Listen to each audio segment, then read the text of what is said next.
예, 안녕하십니까. 진해의 역사와 문화를 찾아서 김명남입니다. 오늘은 지난달에 이어서 그 웅천현 읍성에 대한 또 우리 지역의 성곽에 대한 말씀을 또 드리도록 하겠습니다.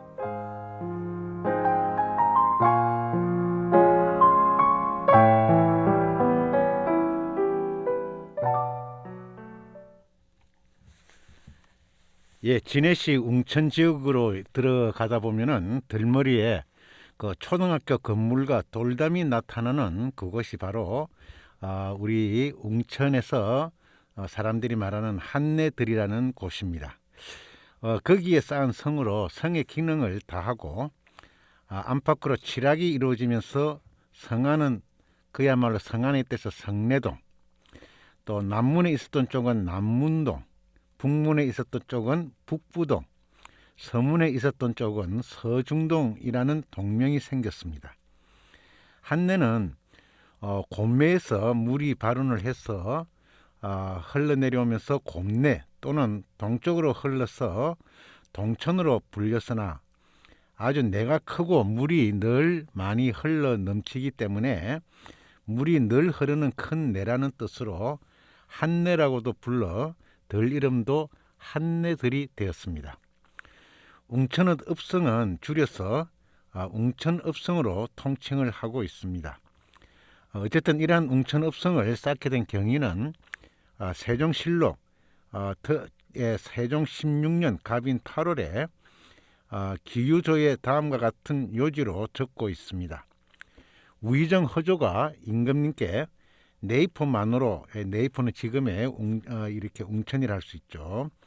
네이포만으로 부임하는 나무량이 네이포에 불법 입주하는 외인이 많다 하여 앞날이 불안을 하니 후환을 막을 조치가 필요합니다 라고 임금님께 아뢰니까 이러한 임금님이 조신들에게 의논을 하게 하였습니다. 이에 황희등이 의논하기를 외인들을 각도로 나누어서 살게 하려면 싫어할 것이니 올해 먼저 김해에 읍성을 쌓고 다음에 네이포 즉 웅천의 현성을 쌓아서 만일 외적의 변이 있거나 백성들로 하여금 그 변을 피하기 위해서 옮겨 들어와서 피난을 하게 하면 좋겠습니다 라고 해서 성쌓기가 드디어 결정되게 되었습니다. 이래서 이 해에 착공하였는지는 기록에 없지만은 중공과 그 뒤의 변화는 단종실록 단종 원년에 정월 기축조의 도 제찰사가 경상도 웅천에는 정사 즉 세종 19년에 진을 설치하고 절제사를 두어 읍성을 쌓았고 임신년에 진을 고쳐 현을 두었습니다. 그러나 성안이 좁아서 공회와 군령을 세울 수 없고 관사가 없을 수 없으니 청컨대 다시 살펴서 가을이 되기를 기다려 정축도록 하고 아울러 해자를 파도록 하소서. 해자라고 하는 것은 성 앞에 이렇게 이제 구덩이를 파서 물이 흐르도록 하는 것인데 어쨌든 그렇게 시행하였다고 하였으므로 그 해에 착공을 해서 부역으로 진척이 더뎌서 수군의 협력으로 완공은 세종 19년이었고 문종 2년에 웅신현과 완포현과 천읍부국을 통폐합해서 웅천현으로 개편을 하고 성안이 협소해서 단종 5년에는 정척을 한 것입니다. 이 행정 개편은 외구에 대비해서 행정력과 군사력을 강화하는 조처였습니다. 이에 앞서서 세종 1년에 대마도를 치고 국교 단절을 하게 되니까 공공해진 외인들이 또다시 애거를 해와서 금도를 보여서 세종 5년에 제포와 부산포를 다시 개항을 하여 주고 세종 8년에는 경작지가 적은 대마도 외인을 울산의 이 대마도 외인을 위해서 울산의 연포도 개항을 해주게 되었습니다. 이른바 우리 국사에 나오는 삼포 개항 시대가 이루어진 것입니다. 그리고 삼포에 거주를 허가해 주니 해마다 그 수가 늘어나서 세종 18년에는 대마도주와 사신을 통하여 삼포 거류를 바라는 사람 60여 명과 종전부터 살다가 계속 살기를 바라는 외인 206명만 허락하고 다른 외인들은 돌려보내는 조처를 하였습니다. 돌려보낸 인원은 제포가 353명, 연포가 96명, 부산포가 29명으로 제포가 가장 많았습니다. 이렇게 상주자가 있게 되니 무역도 날로 번성하여지고 불법 입주자도 늘어나서 수군력의 강화, 읍성의 중책 등을 조처를 하였으나 여전히 국방상 염려가 되어서 세종 25년에는 다음 요지의 개해 약조를 맺어서 통제를 하기로 하였습니다. 첫 번째, 삼포만 개항한다. 두 번째, 무역선은 50척으로 하되 특성선을 파송할 수 있다. 세 번째, 해마다 조선에는 구호미를 200석으로 준다. 네 번째, 출입하는 외인은 반드시 입국 증명서를 가지게 한다. 그리고 마지막으로 삼포에 거주하는 외인은 제포에 30포, 부산포에 20포, 연포에 10포 가족 단위로 한정한 종래의 약조를 재확인하였습니다. 대마도민에게 삼포의 거주와 무역을 허가하는 특전을 준 이 조약으로 외인의 마을이 생기고 거리가 생기게 되었습니다. 이 마을을 외인들이 사는 마을이라고 해서 외리라고 했고 지금의 괴정마을에 해당합니다. 조약에 따라서 제한한 외인들의 거주를 허가하여 주니 인원의 제한은 염두에 두지 않고 합법적으로 거주를 할 수 있다는 점만 이용을 해서 머물거나 눌러 살려고 하는 외인이 날로 늘어나서 그들로 말미암아 어떤 변란이 일어날지 자칫 불안하기도 하였습니다.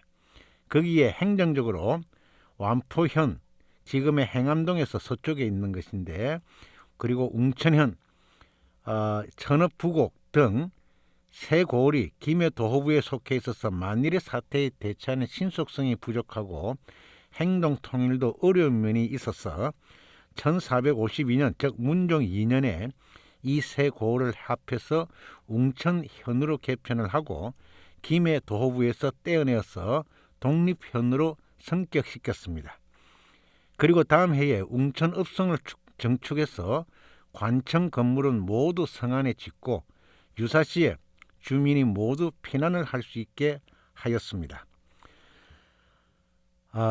그리고 이 웅천읍성의 규모와 구조는 경상도 속찬지리지라고 하는 그 책에 보면은 그 연대와 정축 연대도 잘 명시되어져 있는데요.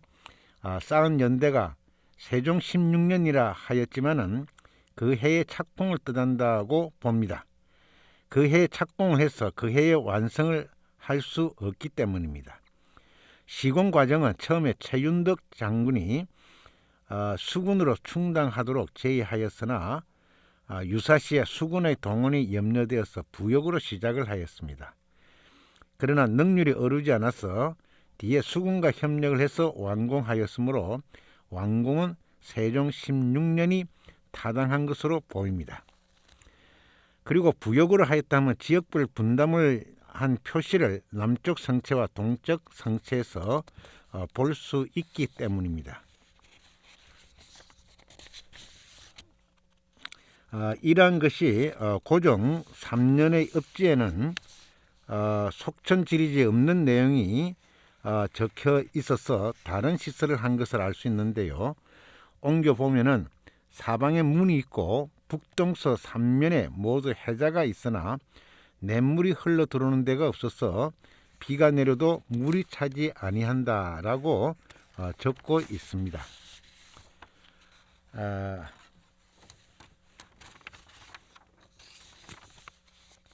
또 사대문이 있는데요. 해자는 있어도 물이 없는 황참이었다고 하고 그래서 이 해자를 이렇게 한번 시구를 해보니까 남쪽에도 자체가 있어서 이 해자가 웅천읍 동서남북으로 다 감싸고 있었다는 것을 알 수가 있습니다.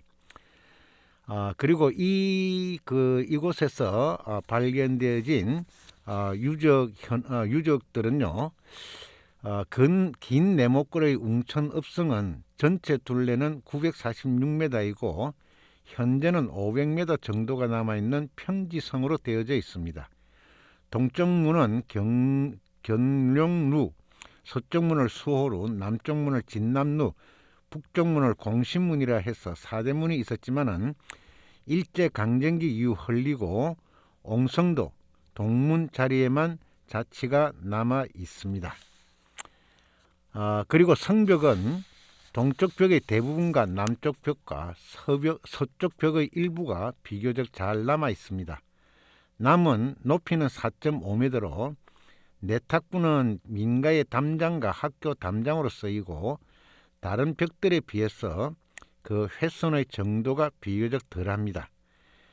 북쪽 벽은 진해 부산 간의 국도 2호선 개설을 하면서 헐리어서 현재는 그 윤곽을 확인할 길이 없습니다.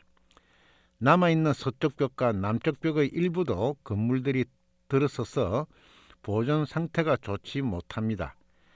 많은 부분이 남아있는 동쪽 성벽은 여장 부분까지 확인해 볼 수 있는데요. 이 웅천읍성을 얼마 전에 새로 이렇게 수리를 하고 보수를 하고 해서 지금 아주 아름다운 모습으로 다시 이렇게 세워져 있는데 한번 견학을 가보시는 것도 좋지 않을까 생각이 듭니다.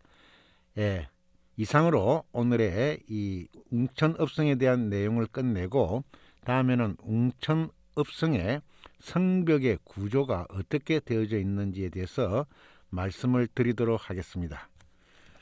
여러분들 수고 많으셨습니다.